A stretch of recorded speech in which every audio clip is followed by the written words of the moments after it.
Ayun. Ang ginatinda ka na naman ha, siomay. Oo. Bibili Ba, ka puro balat yan. Puro balat, puro laman yan. Oo, bibili ako isa.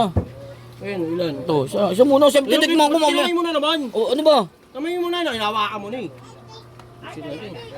Yan. 10. Sampu. May ano, ito ka lang. Hindi. Sampu lang to? Oo nga, 10. Wala. Ano ginagawa mo? Ha? Hinahanap mo dyan. Ano ba? Bakit nga, ang ginagawa mo, ba't binubulat-lat mo yan? Gano'n po ako ng free. Anong pre? Walang raffle niya di. Di ba sa mga ano, tanchan, merong free? Mukha bang tanchan yan? Bili mo yan ha. Bakit yung bibilin? Binulat-lat mo na yan eh. Wala Bili mo akong free. Paano ko babayaran, oh? Bili mo na. Tingnan mo. Busit ka talaga. Ano yan? Durug-durug na yung siomay oh.